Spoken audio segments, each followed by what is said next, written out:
I'm not a big believer in just New Year's resolutions because I believe that it should always be a lifestyle and it should be something that you are doing as a lifestyle, building a habit, making it part of your daily routine. And that's how it becomes something that is long-lived, and that's how you get real results over real time versus in January, I'm going to start doing this. And then what is it, like 75% of people who make these New Year's resolutions tend to fall off by February 1st.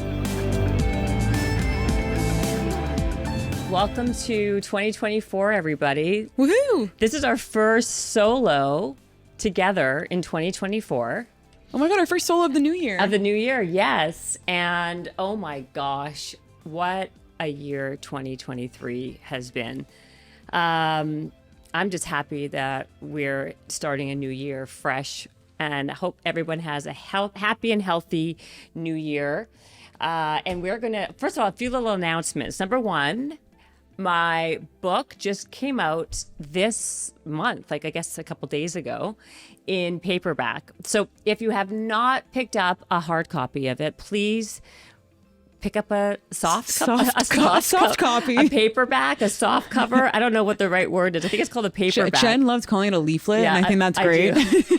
I do call it a leaflet. You know why? Because it is so small and flimsy as a paperback. It's crazy. It is very leaflety. It is. It's so light. I mean, you can literally read this in like a good 45 minutes, an hour. No, I mean I don't think because the cover is different that it's like a faster read. It felt so much heftier as a hard cover. And now it's out in soft cover. So that's a little plug. I'm allowed to do one once in a while. So that's my plug for this week for 2024. It's a great book if you want to get bolder and you want to start speaking up, asking for what you want, being more assertive, and I guess basically curating and designing the life you want. Right, Shawnee? Yeah, that sounds so exciting. You've helped me do that a lot over the last year. It's been great. 2024 is a different Shawnee, guys. It is. You know, Shawnee lost 30 pounds since she did. Last December. How crazy is that? Yes. That was when we started working together. 30 pounds lighter. Yeah, I stayed pretty heavy while I was like working with Jen a lot.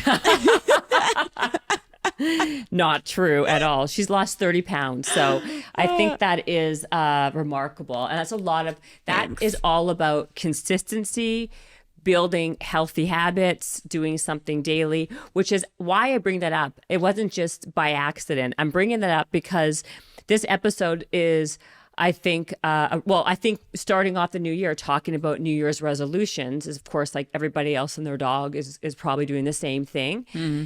And I want to first start out by saying I'm not a big believer in just New Year's resolutions because I believe that it should always be a lifestyle and it should be something that you are doing as a lifestyle, building a habit, making it part of your daily routine.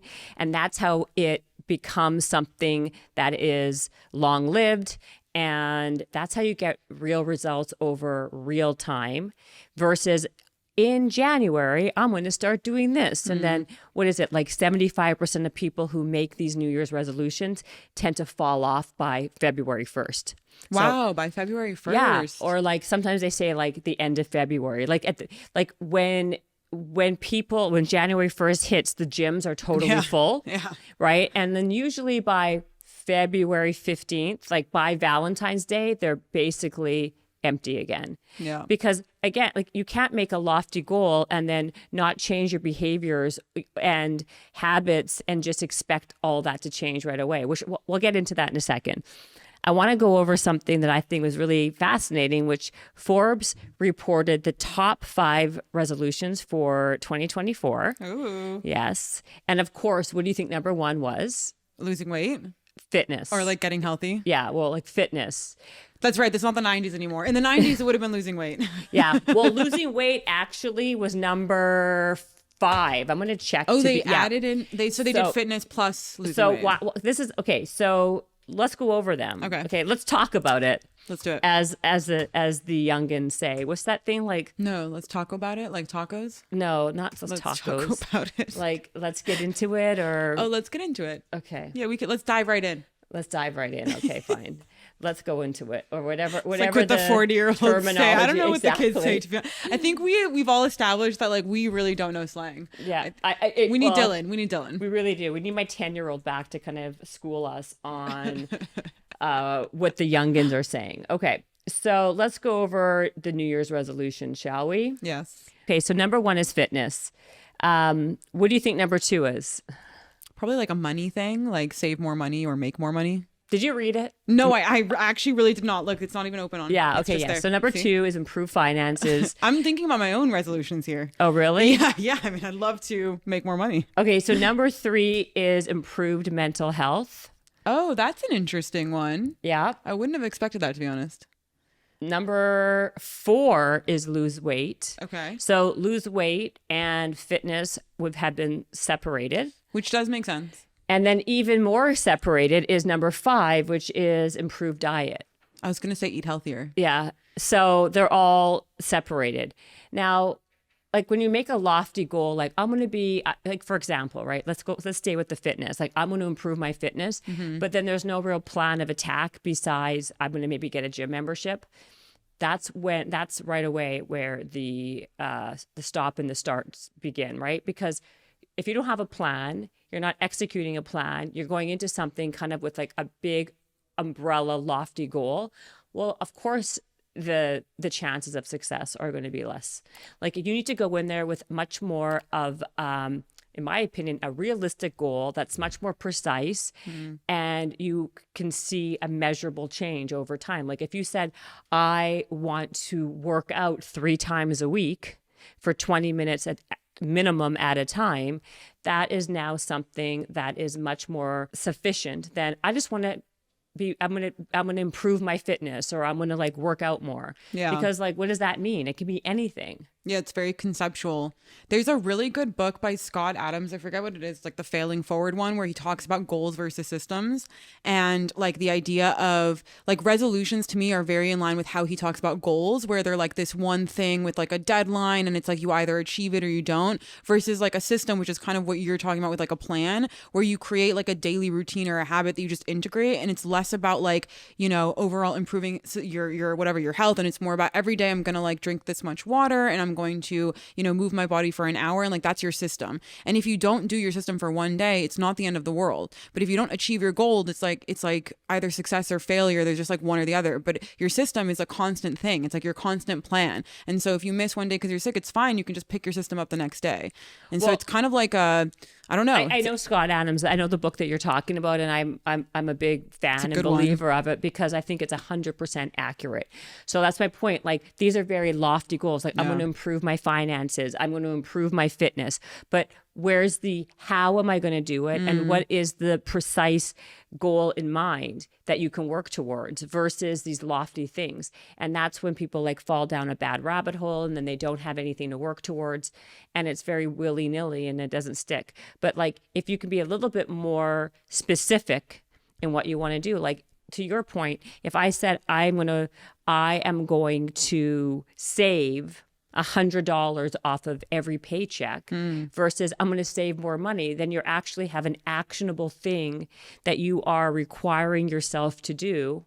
And therefore now by next year, you'll see a measurable change, right? You'll have that money saved. You can get it very techie too, where you can have it like automate that. So you can make a system where like you automate that your bank account will send $100 every single month to like your savings account or whatever. Right. And then it's just like a part of your thing. Then that becomes like your thing. Right. And also with losing weight, right? Like other than just saying very arbitrarily, it's very arbitrary is I guess the word. Like I want to lose weight. Well, how much weight do you want to lose? And what is realistic, right? So technically 2 pounds a week is what can be realistic, right? So give yourself 2 times, let's say 4, right? And then that's when in 1 month you can lose 8 pounds, and then times it by the 6 months or whatever it is. And then you're at like 8 times 6. Like, I guess you can technically lose like a grand amount of weight within that time if you are sticking to a plan. Look at you lost 30 pounds in a year. Yeah. Right. Which is probably the best way to do it. Right. You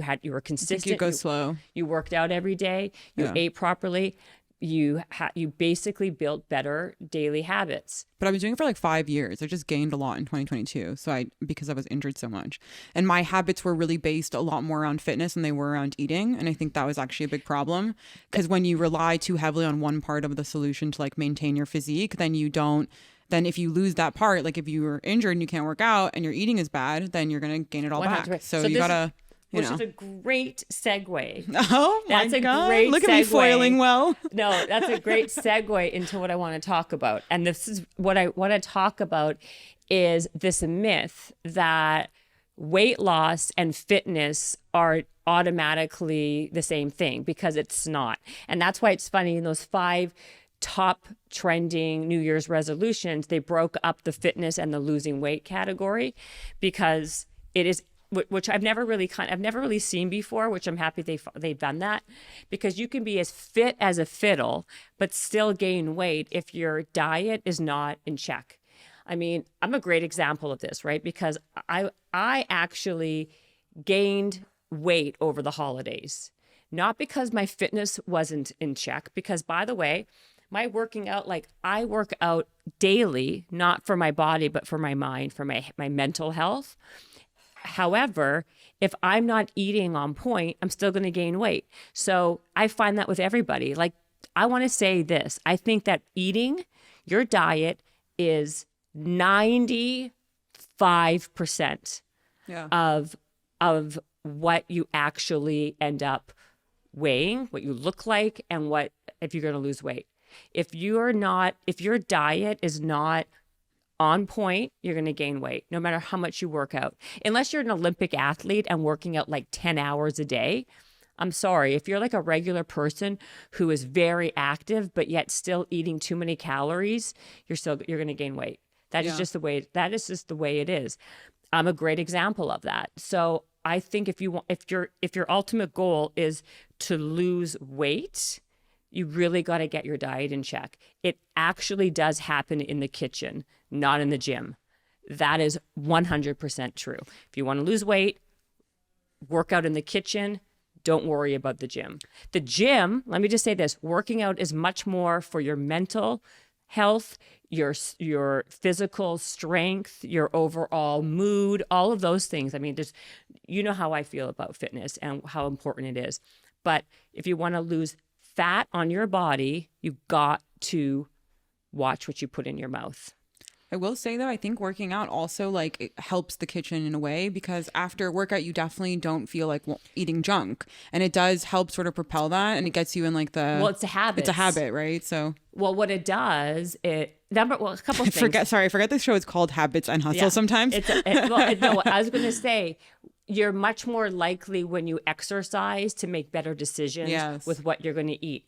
But I'm actually talking about people who are already working out a lot and want to lose like even 5 pounds, 8 pounds, 10 pounds. You really got to dial in your diet. Yeah. I mean, if you're not doing anything, of course, like fitness will help you. It'll help you with your mindset of like making better decisions. It will help you with all of those things. But when you're trying to like lose that last 5, 8, 10 pounds or whatever that is, you've really got to pay attention to what you're putting in your mouth on a regular basis. And it gets harder and harder. It's easier to lose 100 pounds than it is to lose 5 pounds.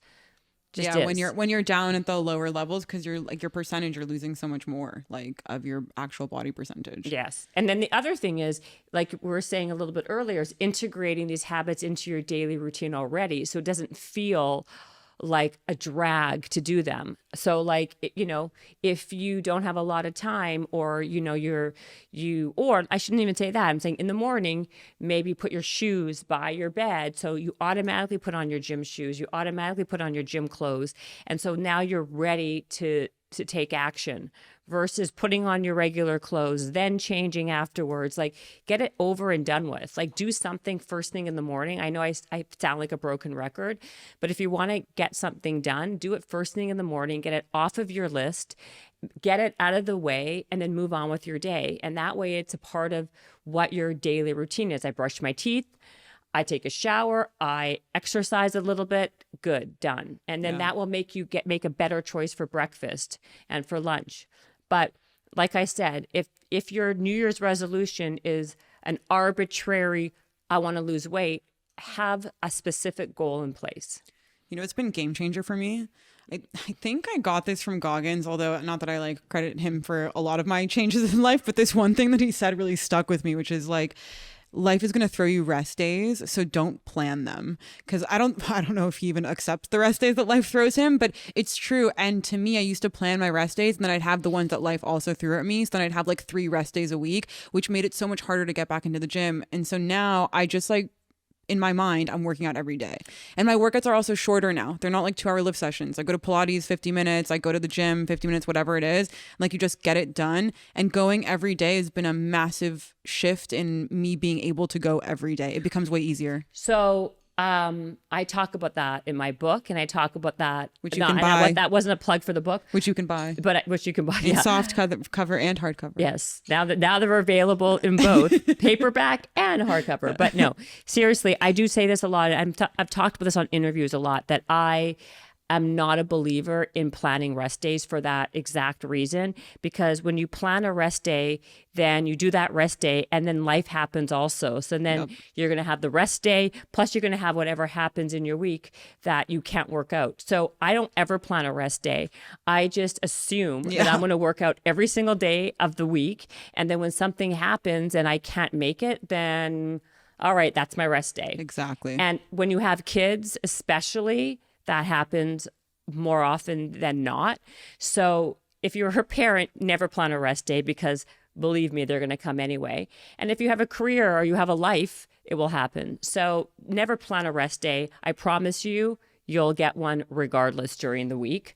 And then let's talk a little bit. Well, by the way, if you are... Oh, yeah, Jen, why are you drinking 2 drinks? I was going to ask you this earlier. You know what? I got to tell you, I couldn't decide.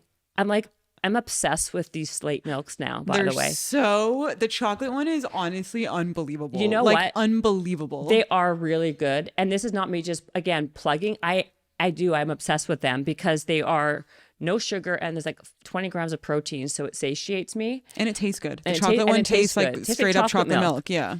But I couldn't decide between the mocha and the caramel because I like them both. And I was staring in my fridge. I'm like, okay, do I take this one? Do I try? And I was going back and forth. I was like standing in front of the fridge, wasting time, like 8 minutes with my fridge open and buzzing.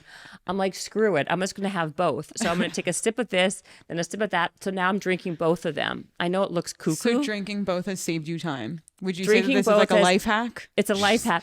Don't choose both. Yeah, don't choose. Don't just choose one. Well, I couldn't decide. So what I was going to do is just like have a little bit of each, and then put both of them back in the fridge and then drink the rest later. Smart. So then I'm not like depriving myself of one of the flavors. That feels really sustainable to me. I mean, listen, I don't think it would go bad if it's like my kids. Nah, it'll stay. My kids basically like they have like a few sips because my kids love them, but they don't drink the ones with caffeine. They just drink the regular ones. Some of them have caffeine. The mocha one has caffeine. The latte ones have caffeine. Yeah, the latte ones do, but it's only like 175 milligrams. So it's not crazy. That's a lot. I mean, I'm not giving my kids caffeine. No, they're not. My kids are drinking the chocolate ones that don't have caffeine. Or what? The point is, they drink like 3-4 sips and they put it back in the fridge, and then they go back to it like a couple days later. I think that should be okay. I should actually DM them at Slate and ask them if that's like okay to do. I think it should be. I'm sure it's fine. But they are delicious. Okay, so that's why. So that's why I may look a little creepy like this, but that's what I'm doing. But that's, again, making a good diet choice, right? Yeah. Because of the nutritional breakdown. I always say to people and myself, this is what I do, is that like I like to plan what my food's going to be, or else I will make a bad decision out of like starvation. So having something that's handy, like these slates or whatever you would like, that basically get you over that hump that you're not going to eat something bad, saves you a lot of time and energy and upset and sadness later. Because when you wait too long to eat, me anyway, when I wait too long, I get so hungry, then I make a bad decision. Yeah, you ever go to the grocery store hungry? Yeah. Oh my God, it's the Going worst. to Trader Joe's hungry is probably the single worst decision you can make for your Why just health. Trader Joe's? Is anything? Because they have but they have less choices, so it's easier to choose. And it's also really delicious, like snacky things. And it's just it's true. And it's so easy to go. Like at Whole Foods, I get a little too overwhelmed. Even if I'm so hungry, I'm like, what do I buy? And then I just walk out. Trader Joe's, I will go through and legitimately select like 100 things. You know what I love at Trader Joe's, or one of my favorite things ever are these like dried mango. It's dried mango. I love dried mango, and it's like technically, this is a great example. Technically, it's healthy, right? It's one ingredient. Technically, right? It's dried. Well, it's one ingredient. There's not like additives or anything, but it's so high in sugar and in calories that like when you dehydrate a fruit, you're like eating this amount of fruit, but really like this small amount of fruit is really like 9 mangoes. Yeah. And like I can polish off a humongous bag of these things, which then is like thousands of calories. But that's one of my biggest weaknesses. So then what do I do so I don't eat that mango? Because left to my own devices, if I'm too hungry, I'll go into my pantry and take a bag of it, because my daughter loves them too.